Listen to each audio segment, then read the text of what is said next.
Welcome to Citizens Forum on Sapientia's channel. Today on Citizens Forum, we cast our net on the Anambra 2025 elections. Now, as we journey steadily towards this election, we are seeing candidates repeatedly resort to character assassination, mudslinging, rather than focus on the pressing issues that affect the everyday and woman in Anambra State. All of this raises more questions about the quality of leadership and the future of democracy in Anambra State. Today on Citizens Forum, we'll be asking some very pertinent questions. And most of all, we'll be asking, how can Ndi Anambra turn this tide around and insist that the candidates focus on the very many issues that affect the everyday man and woman. My name is Jude Jomanekeji, and I welcome you to today's edition of Citizens Forum. Today on Citizens Forum, my guest is someone who has been a very integral part of Citizens Forum. Of course, he was one of the major guests I used to have on Citizens Forum when it was very, very difficult to have a guest. He continues to be someone who does call in sometimes, and we share ideas on some of the issues we discuss here. We had this conversation on Sapientia Express, and he called me and had some very interesting perspectives, and I thought it's just important we all share in that discussion today. I'll connect him right now, and we'll keep the discussion going. Yes. Hello. Good morning, sir. Good morning, sir. Judy German. Yes. Welcome to Citizens Forum. Thank you very much. Yes. Of course, this is welcoming you to your old home. Yes. Thank you very much. Thank you very much. I'm happy to be here again. Yes. My guest today joins me all the way, I guess, from Oka this morning. He used to be, like I told him, he used to be one of those strong voices on Citizens Forum. Barrister George C. Enekwechi. He is a lawyer based in Oka, Anambra State. All right, welcome to the program. Thank you very much. All right, Thank you very much. Just for us to kick the ball rolling, as they will say, I think it was on Thursday morning on Sapientia's channel, and that is Sapientia Express, we did have that conversation around, we were wondering why and how Anambra 2025, rather than focus on issues, is now focused on whose Mercedes is bigger than the others. And so I put up that post on Facebook, and you had something to say. I'm going to read it, or I'm going to read out what your response, and then for the conversation both of us had, I will keep the ball rolling. Now, this is what you said. You said it is equally important we look at the life of the candidates, their past and present life. How did they handle the offices or responsibilities they have held? Who stole more from Anambra people? How did they acquire their properties, at least in Anambra State? To what extent did they use their connections to grab people's land in Anambra State? Let us know how they can be entrusted with power and wealth of the state. So, on the one hand, you made it clear that personal attacks are not entirely a bad thing, if only those personal attacks could help Ndi Anambra unravel the personalities who want to govern them. But on the other hand, you also agreed, just like everybody who called on Sapientia Express that morning agreed, that resorting to pettiness, which is what we see going on, it is not helping the people. The first question I'm going to ask you is, looking at the landscape, now it is mudslinging, now it is character assassination, now it is insulting people's fathers, insulting people's children, people's husbands, people's wives. It is talking about who ate where.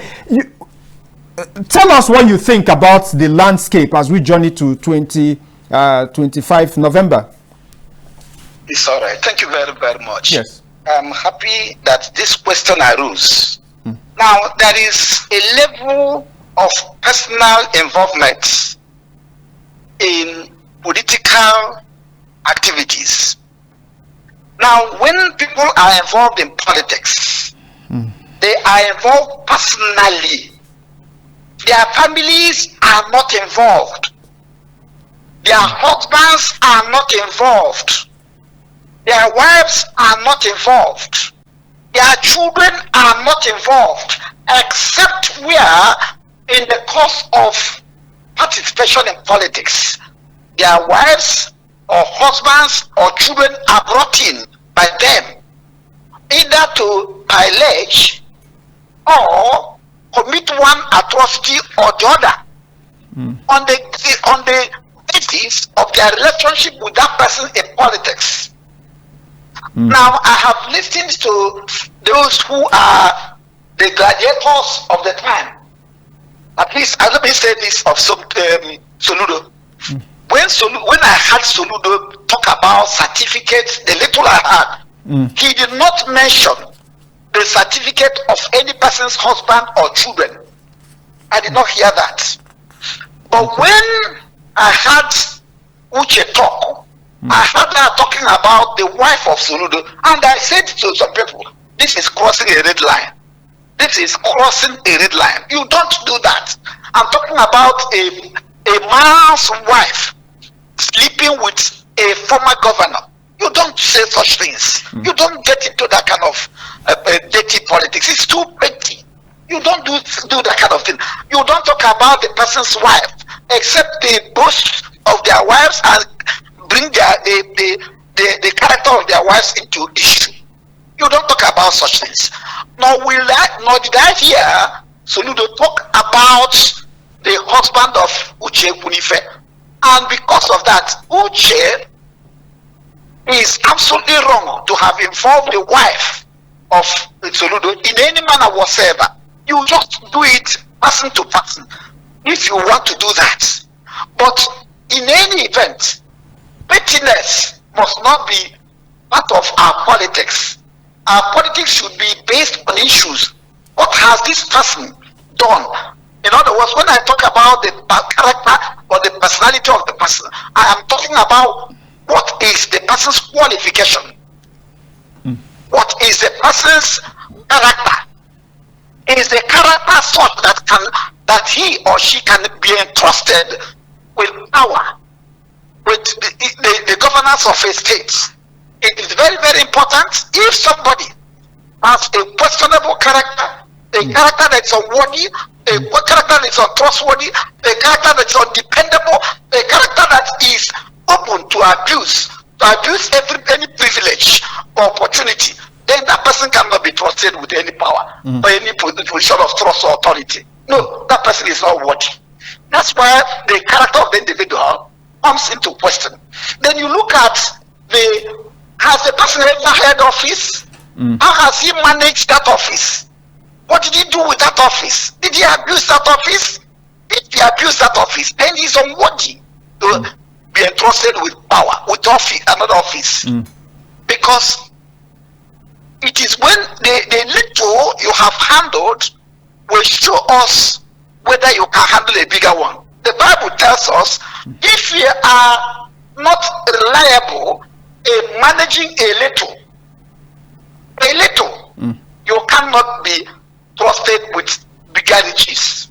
Yeah. So that we look at it, we cannot say that because it looks at the character of the individual, we will not discuss it. We will discuss the character of the individual, but it must be in relation to the ability of the individual, the character of the individual, the reliability of the individual must be as to what he has handled or she has handled. How did he handle it? How did they handle it? If you have an opportunity and you pillage the properties or the financial powers of the state, you are untrustworthy. But in our state, in our nation, particularly Anambra State, people laugh for people who have stolen much. If you go into office and steal more, or if you have a connection with a governor or commissioner and you steal more, the people will clap for you. All right. And they will hold that thought. That's the title. Hold that thought, sir, because that is going to be the next question. The next question is going to be around what all of this is really causing. Even unconsciously, in our body politic, and you did, when we were talking privately, you did raise that much. But let me bring us back to what we have just talked about, and that is character assassination, mudslinging, and all of that negativity that is being sown by these candidates. So if I take it back a little, I heard exactly what you said. Now, Senator Uche Ekwunife, I've heard all she has to say about the governor. And if one was to borrow a leaf from what you have said, I've not heard Senator Uche Ekwunife enlighten Ndi Anambra about how Soludo mismanaged his office when he was governor of Central Bank. Because if she is able to tell Ndi Anambra that, maybe it will help Ndi Anambra with making a choice. Or how he has mismanaged the governance of Anambra State. The first tenor. That would be beautiful. All right. That would be beautiful. So yes. I have not heard her do that. And if we also go to the side of Mr. Governor, Senator Uche Ekwunife has held public offices, you know, for quite some time in her life. Yes. And Governor Chukwuma Soludo also did not avail Ndi Anambra about how Senator Uche Ekwunife has mismanaged her offices, abused power, mismanaged resources. You are right. You are right. He did not do that. Right. All right. So let us also come back to something I heard the governor also on video talking about the governorship candidate of the YPP, and that is Paul Chukwuma, Sir Paul Chukwuma. He was talking about him eyeing his seat. He was talking about the turn of his people. He was talking about all of those things. But Paul Chukwuma is also an individual who has been in business. And so because he has been in business, him being a governor should have also done his due diligence and told us exactly how maybe Paul Chukwuma got ill wealth, has mismanaged office, is not qualified, has run down every business he set his hand upon, and then tell us that because of these few points, how he managed XYZ business, how he mismanaged XY business, how he duped XYZ investors, because of that, this is not the kind of character that you want to govern you. In all, what I'm saying is beautiful perspective. All of these, yes, beautiful perspective. Yeah. So in all of these individuals, if we want to use that yardstick, all of these individuals that have been talking, whether it is Governor Chukwuma Soludo or Ekwunife and all, have failed woefully. Chukwuma. Yeah. I'm not sure Chukwuma is from Anambra South. I'm not sure he's from Anambra South. But if you ask me, you know, I would differ so much because I am one of the advocates of zoning. One of the die-hard advocates of zoning. I believe in zoning so much because we cannot be talking sir, we are not going to talk about zoning today. We are going to have zoning as a conversation. Talk about that tangentially. Yeah, we're going to talk about zoning, and I'm going to have people from different perspectives. No. I just want to tell you that area. If you take me to that area. No, I won't, sir. I won't take you to zoning today. I will say something. No, I won't take you to zoning today because I am an advocate of zoning. You are an advocate. No, I wouldn't want us to go to zoning because there are people who have different. So I want to balance it. Go ahead. Now, let me ask you. Let me ask you about what all of these things mean, because many of us might just be entertained by these things, and many of us are taking sides already. Some of us support the governor, some of us support the senator, some of us support different people, and so based on that, we are dogging. Now, let me ask you what do you think, as somebody who is exposed, what do you think this means, and how do you think this is affecting? What do you think is the consequence of all of this culture, on especially young Anambarians? You know what? What do you think is happening? Now, you know what? Sir. You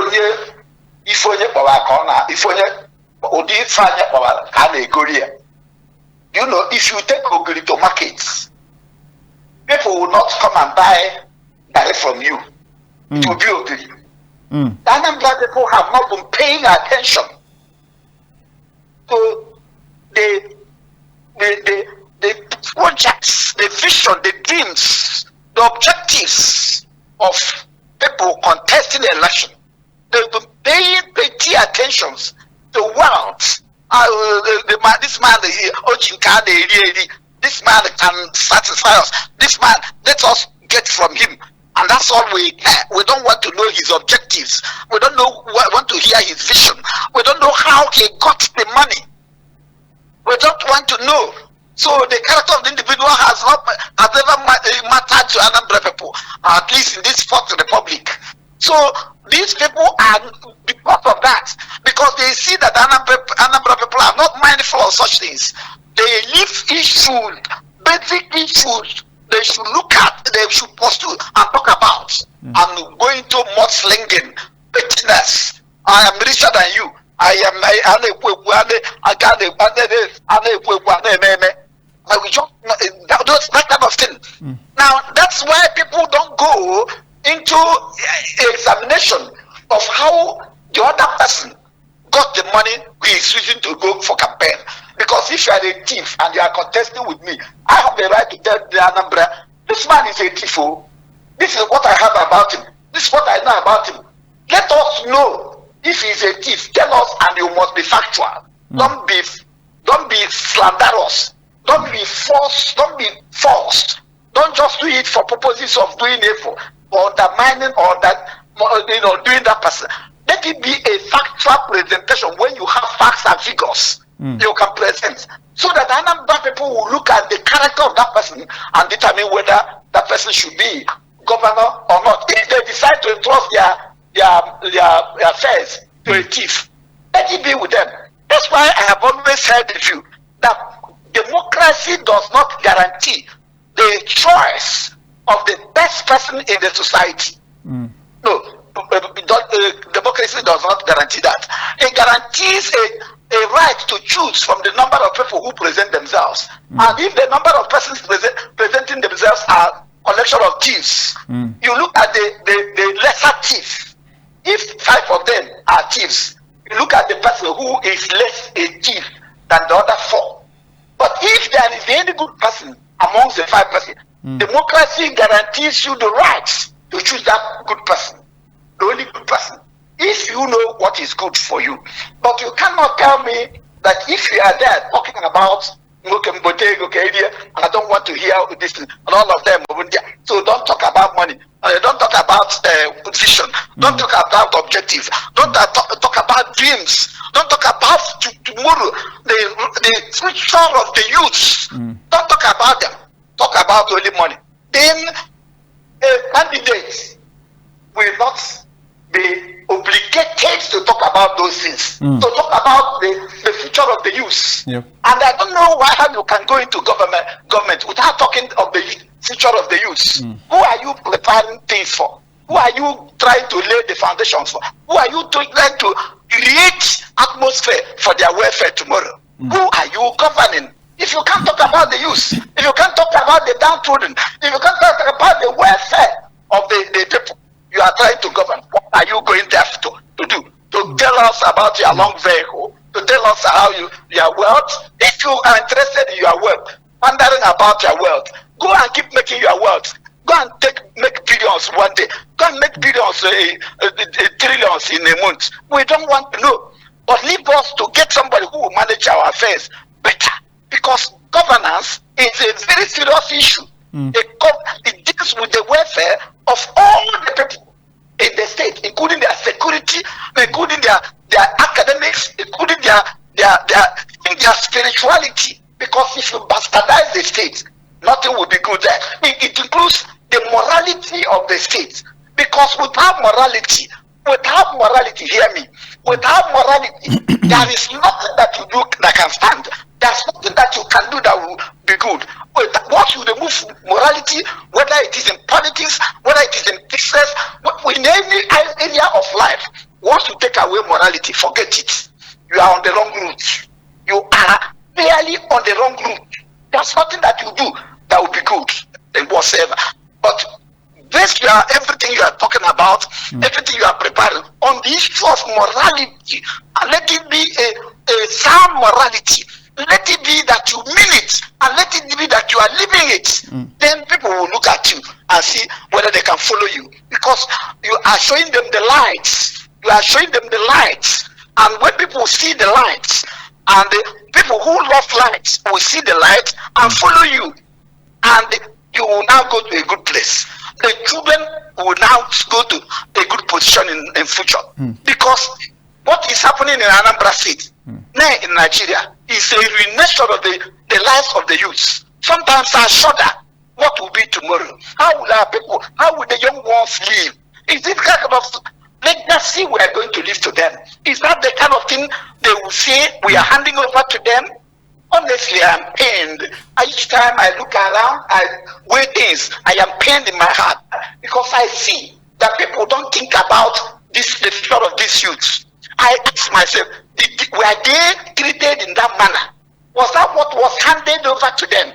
Those of them who went into the university, if you had been in the university in the 70s, in the 80s, and you see what is happening today, and you clap for yourself, you clap for what is happening, then the person must be a criminal, because he should have known that the lives of these youths are being ruined, that it was not what we met. We never met that kind of thing. We were never treated that way. The morality we made was not what we have debased, and we are handing over to the coming generation. It is wrong, very, very wrong. You can't just be talking to them about money, just money, whatever, everything money, whatever. No, it's the only money that you look at. How you get the money does not matter. The kind of life you live does not matter. It is just living anyhow, and the children are perishing. They don't know. They don't look at morality as any basis for anything at all, and because the generation before them is handing them legacy. So let us think twice as we go into public office. Let us examine ourselves very well, whether we have what it takes. We have the morality, we have the integrity, we have the character, we have the dependability, the reliability, the trustworthiness to go into that office and hold it. That's what we should be thinking about. If we don't have, my dear, I advise everybody must counsel himself to give way, get out of that way, so that people who have what it takes can go in there and manage public trust, public confidence. Do you understand what I mean? Yeah. That is how we should be going.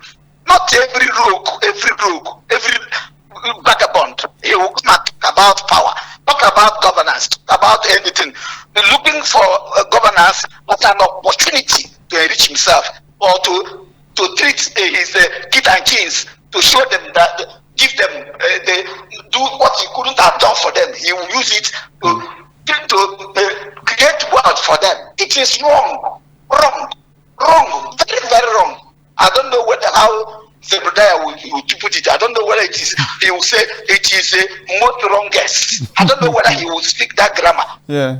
If he speaks that, if I can borrow that grammar from him, I will put it that way.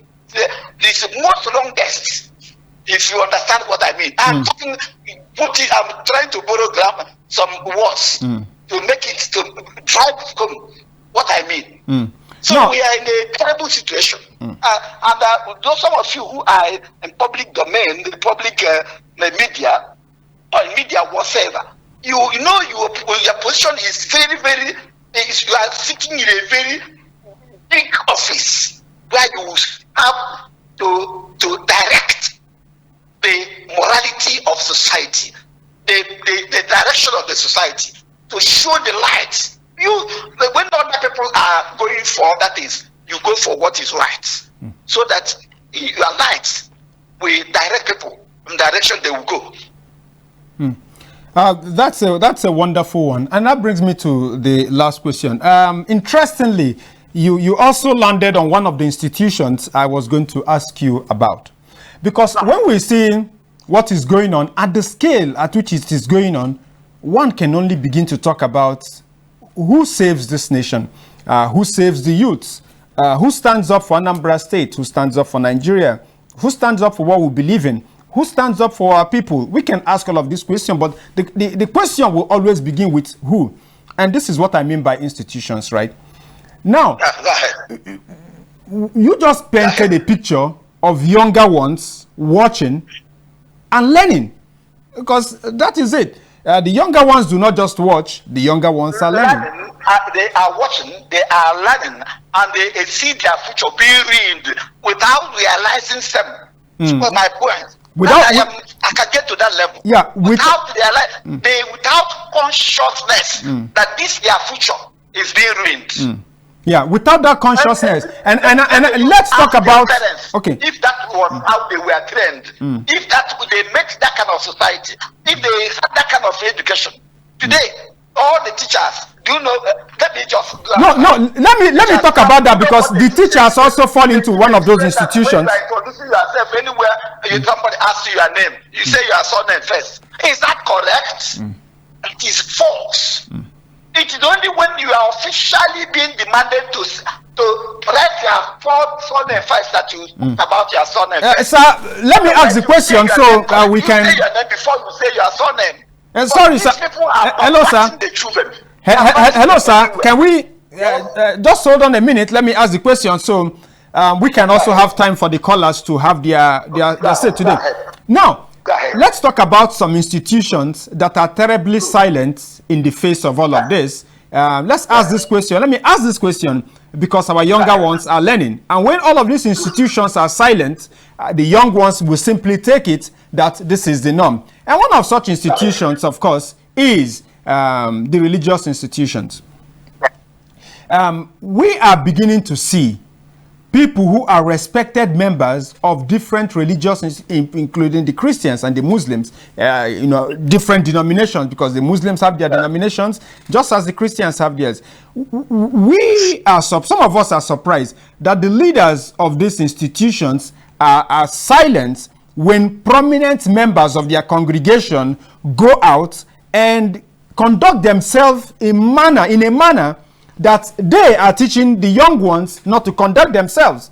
And these young ones will tomorrow see these characters who violate every principle they are being taught. I mean, if I send my child to catechism, my child is learning so many things. My child is being taught so many things, right? And then my child is seeing people who come to church every Sunday and who frolic with the leadership, conducting themselves in manner that her Sunday school teacher is saying is not proper. And that goes for the Christians, that goes for the Muslims. And then we come to another institution, right? And the other institution is the media. You've said what you said about the media. Because I'm in the media, I wouldn't want to talk much about that. Because we also should begin to ask how some media houses allow their platform to be used by some individuals. They come on air and they say things. The morality of the state. Yes, and they say things.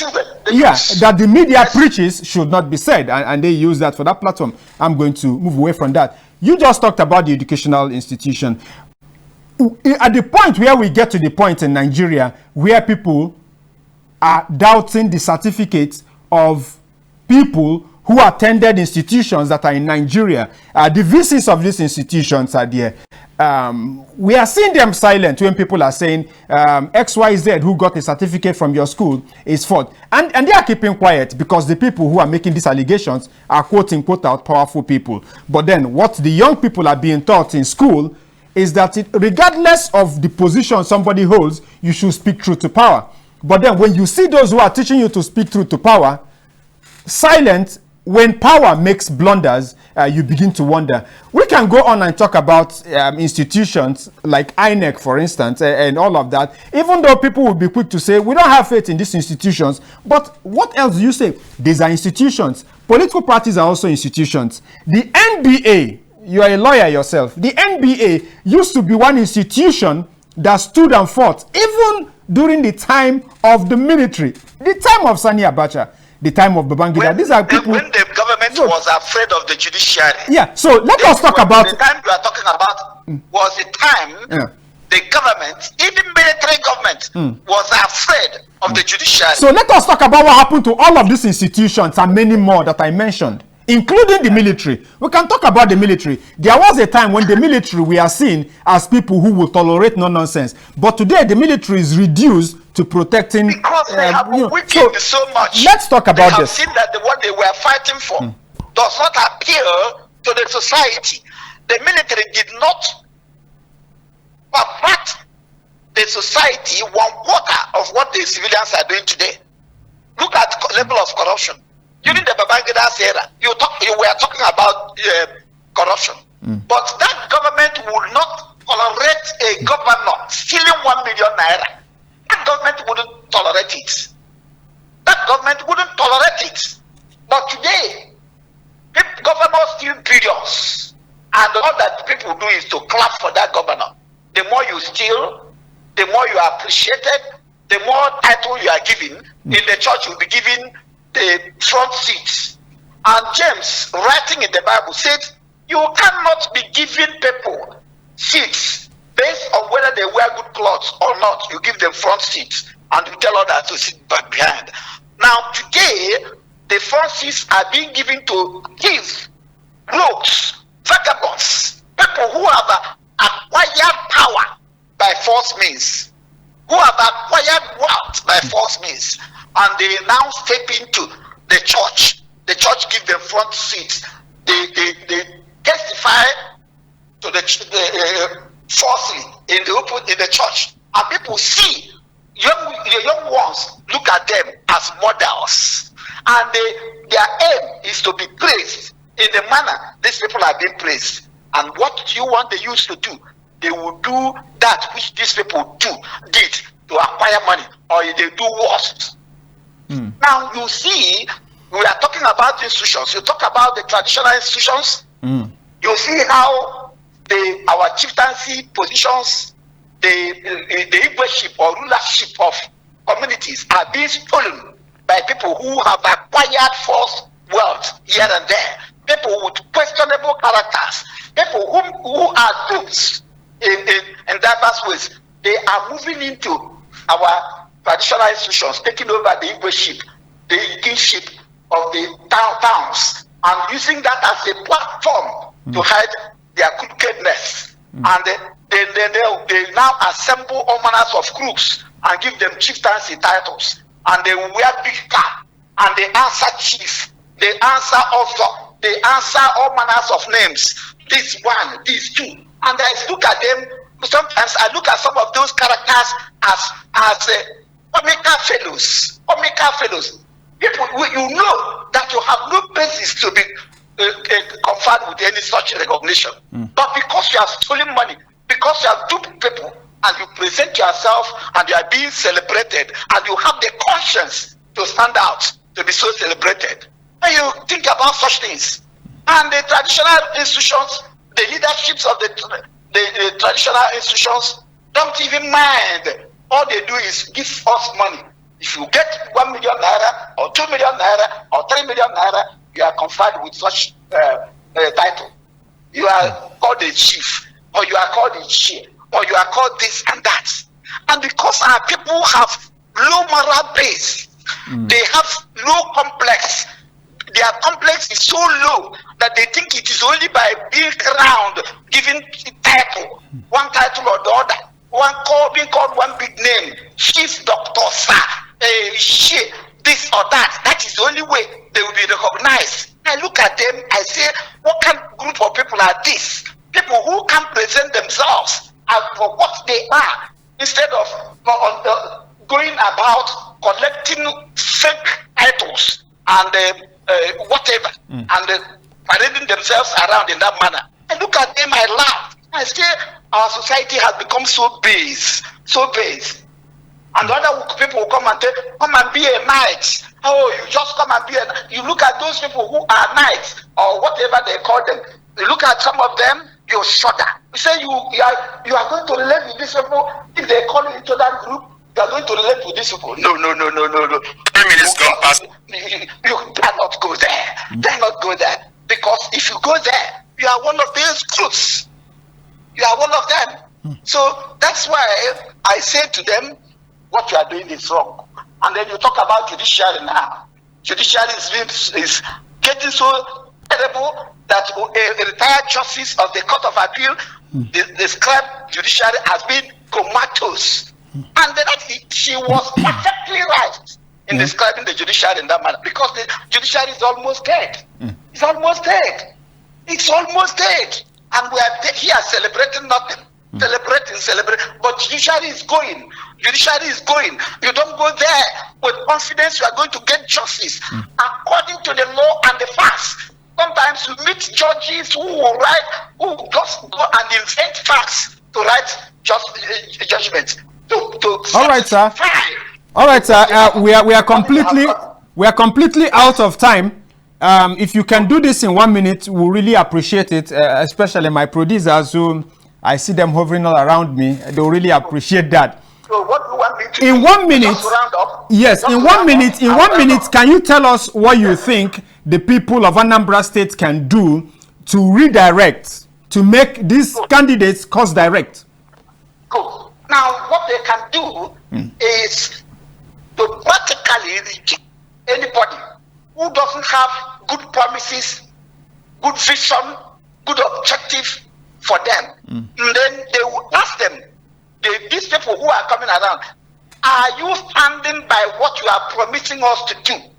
If you say you have a dream for Anambra State, what is that dream? Are you standing by that dream? Can we hold you on that dream? If we don't do that, what are we going to do?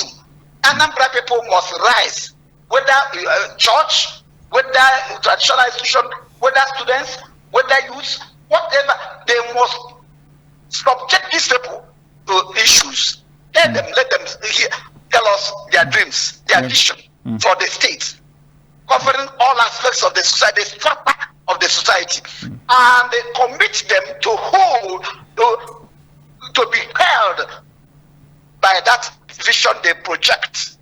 Whatever they are telling, that will hold you liable, will hold you responsible for what you have said, so that we will begin to think in a proper direction. We have stopped deceiving people, just talking pettiness. Pettiness should be the last thing a governorship candidate should be talking about. Any person who is near governance, because pettiness shows the lowliness of the candidate, any candidate who involves himself or herself in such pettiness. It shows the lowest level of that person, and that person is not. That person, if he goes into governance in that way, he will destroy the morality of the nation. He will just be talking rubbish in that position. He will be talking things based, and the children will think it is right. All right. That is the life. All right, thank you. Thank you very much, sir. Thank you very much, Barrister George C. Enekwechi, for taking time out to really speak passionately, as you've always done, on the issues. God bless you, sir. Thank you very much, sir. All right. Thank you. All right. Still Citizens Forum on Sapiencia's channel, and I'm Jude Joman, AKG. Of course, you've heard from Barrister George C. Enekwechi really talk about how Ndi Anambra can make the candidates for Anambra 2025, the gubernatorial candidates, course direct. Right now, these candidates have veered off course. This is not what campaigns are all about. This is not what democracy is all about. And we can't also allow them destroy young minds by sowing that seed that this is what politics is all about, that politics is all about destroying, assassinating the character of your mudslinging. This is not even character, this is even beyond it. Just like we said at the beginning of the program, if we want candidates, or candidates must learn that what you should say about the other candidate is to avail Ndi Anambra with facts and figures of how they are not fit for public office, with accurate information about how they have held public office or how they have fared with business. But none of them is doing that. None of these candidates, all of the things you hear read on social media, all of the things they have been saying are just nonsense, and they are hitting below the belt. And like Barrister George C. Enekwechi has said, Ndi Anambra still has the power because they are the employers of these people. 080-6313-0020. We have numbers to call today, and that is 080-6313-0020 and 090-359-44777. 090-359-44777 and 080-6313-0020. Citizens Forum on Sapiencia's channel. We'll go for this very short break and I'll be right back. All right, you're welcome back to Citizens Forum on Sapiencia's channel. Of course, today on Citizens Forum, our conversation is really geared towards improving the campaign as we journey down to Anambra 2025. Campaigns should be a time when the people, the electorate, those who want to choose, those who are going to vote, are provided with enough information. These informations, of course, firstly, is about who are these candidates. And so every candidate, this is the opportunity for them to introduce themselves to the people. Another information the people really need is what you are going to do as a person, whether as a candidate, if you get to win the election and you are sworn into office, your manifesto. How are you going to tackle the hard issues? Power, education, healthcare, security. Campaigns are really the time when candidates should try to woo the electorate. Make them understand that you are the best amongst the many. Sometimes the candidates are really confused. They have 1, 2 people they're looking at. Okay, these people might be right, but you try to say, I'm the best. At any point when a candidate wants to talk about the other candidates, it is to the effect that you are presenting us with facts and figures of what makes you better than that person.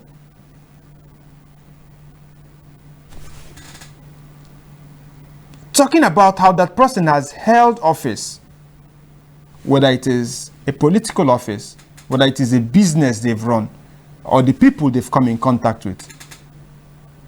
This is the time when you tell people why you are better than these people by presenting how you did better than them when you held public office, how you were more accountable than the other. We've seen some people running for public office and they're saying how they have held public office in the past. Some of them talk about how they saved money, how they did better for healthcare, how they did better for education. That is what you do when you're campaigning. You tell people exactly why you think XYZ, the other candidate, is not to be trusted by giving us hard facts about how they held public office. Today in Anambra State, none of these candidates have done the good job of enlightening Ndi Anambra how the other has mismanaged power, has abused power, has mismanaged their office, has not been accountable. Rather, Ndi Anambra being entertained by, family matters, fidelity, infidelity, accusations of this and that, their children. It's been just so messy. Can we get back? Can Ndi Anambra truly, can also institutions in Anambra State, can institutions in Anambra State also play the job of bringing back these individuals, these candidates, back on track, such that they know they shouldn't take Ndi Anambra for granted? Or are we going to continue walking the same tired path of somebody told me that it's now on social media that in fact some Ndi Anambra are going ahead to score some of these people points, 1-0, 2-0, like it's some kind of football match. But we can talk about governance, we can talk about politics, we can talk about democracy, we can talk about elections as though we are talking about a football game where you choose a team and then you swim with that team, you support that team, rain or shine. You want that is not what politics is all about. Democracy is about who is best suited to deliver the good life to the people. That is what it means. And so it's not a beauty contest. Hello, welcome to the program. Good morning, Joma. Yes, welcome, sir. Yeah, my name is Aldrich and I'm calling from 33 this wonderful morning. All right, go ahead. Yeah, thank you. German, you see, I am an advocate. You seem to be close to your radio set. All right, I've done that. I'm an advocate of what I call the issue-based campaign, as people rightly say. Campaign shouldn't be a time of war or a kind of do or die affair. But what we are seeing in this present days politics, especially here in Anambra State, is uncalled for and nothing to write home about. You understand? But in everything, if I am to score the point, just like your other people are saying 1020 on social media, just like you rightly said, I will put the whole blame on our professor governor. Because as a professor, he should have known better than every other. He started the fight. Instead of you coming out in open and do the normal campaign or show us what you have done in your 3 to 4 years you have been in the office, you are better than others that are coming in. You understand me? Use that opportunity. Tell us, this is what I have done and this is what I'm going to do more.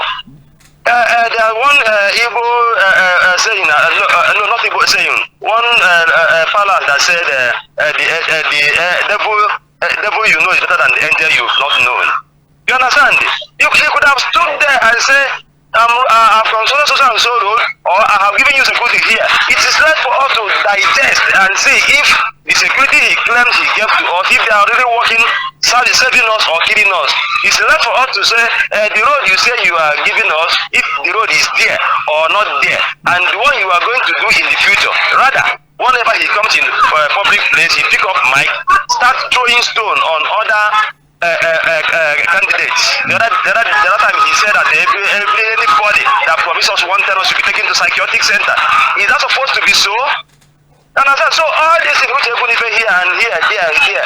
I put the whole blame on the governor. He's a professor. He should have known better than every other person. He draw the fight first. So any stone anybody throw to him, he should accept it with good faith. Thank you. All right. Thank you for calling into the program and sharing your thoughts with us.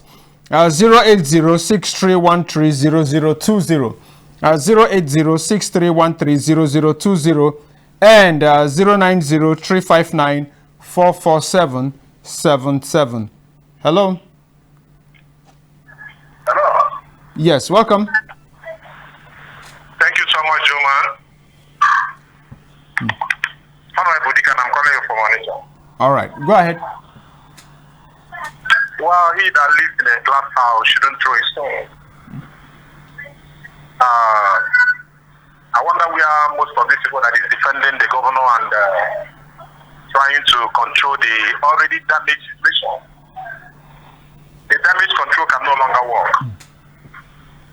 When our governor picked up issue with Reverend Father Ruzemonso here and there, when he keep throwing jabs at Mr. Peter Obi, we are there. When he, openly threw jab at an umbrella, we are there. When he came up to say that upon 99.9% of crime committed here is Igbos, where are these people? Now, everybody can be Peter Obi, for the Domonso. Everybody can be hit. There are people that when you, hit them once, they hit you 10 times. They have forgotten that he's dealing with a woman. And what do you expect the woman, even if I'm not commending what she has said, and if she has her proof, what prevents the governor from taking her to court for defamation of character? Have you forgotten the honorable member representing Ndi Anambra? A lot of things he alleged against the governor. I think he that must come to equity must have to come with clean hands. A professor holding the highest office in Anambra State, and you keep throwing jabs. In 2023, he wrote an epistle against people. The man that came from your own state. Now, most of these things are there, and religious instruction you are trying to call upon to come and intervene are also, helping the matter to deteriorate. Instead of them to do the right thing, call him to order, they are busy planning towards the next election. So it's a highly unfortunate situation we find ourselves here. Okay, there are these videos of his son, I also know. I don't know who is reading it all, up and down. Because of the way he's treating others. Is he fair? You You are not vying for president. Your brother is vying for president, and you keep doing just that thing. You are not a reverend father. You keep doing just that. Somebody say that you are not. You sit up in your work. Is that a crime? German, I think anybody who didn't pray for this very present governor will run out of ideas. I think the person even end up insulting him or herself. Thank you so much. Let me stand up. All right, different perspectives, but then you shared yours, and thank you very much for calling in and sharing your thoughts on this program.